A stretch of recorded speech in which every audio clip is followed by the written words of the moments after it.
พระบาทสมเด็จพระวชิรเกล้าเจ้าอยู่หัวและสมเด็จพระนางเจ้าพระบรมราชินีแห่งราชอาณาจักรไทยเยี่ยมยามรัฐกิจสาธารณรัฐประชาธิปไตยประชาชนลาวอย่างเป็นทางการในตอนแรงวันที่16 มีนาคม 2026พระบาทสมเด็จมหาวชิรลงกรณพระวชิรเกล้าเจ้าอยู่หัวและสมเด็จพระนางเจ้าพระบรมราชินีแห่งราชอาณาจักรไทยพร้อมด้วยคณะได้เดินทางมาถึงสนามบินสากลบัตไตเพื่อดำเนินการเยี่ยมยามรัฐกิจอยู่สาธารณรัฐประชาธิปไตยประชาชนลาวแต่วันที่16 ถึง 18 มีนาคม 2026พิธีต้อนรับอยู่สนามบินได้จัดขึ้นอย่างอบอุ่นและสมเกียรติโดยการออกต้อนรับของท่านเฉลิมไซกุมสิทธิ์รองนายกรัฐมนตรีพร้อมด้วยภรรยา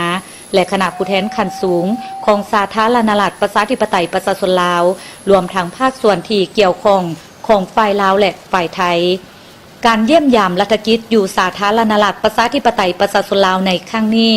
แม่นการตอบสนองตามคำเสริญของพระประธานทองลุ้นศรีสุริตประธานประเทศแห่งสาธารณรัฐประชาธิปไตยประชาชนลาวเพื่อสืบต่อเสริมขยายสายพัวพันมิตรภาพ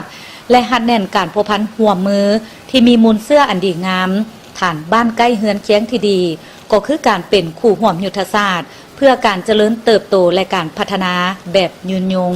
ระหว่างสาธารณรัฐประชาธิปไตยประชาชนลาวและราชอาณาจักรไทยให้นับมือแตกดอกออกผลยิ่งขึ้นการเคลื่อนไหวสำคัญของพระบาทสมเด็จพระวชิรเกล้าเจ้าอยู่หัวและสมเด็จพระนางเจ้าพระบรมราชินีแห่งราชอาณาจักรไทยในครั้งนี้นอกจากการพบปะกับการนำขั้นสูงของสาธารณรัฐประชาธิปไตยประชาชนลาวแล้ว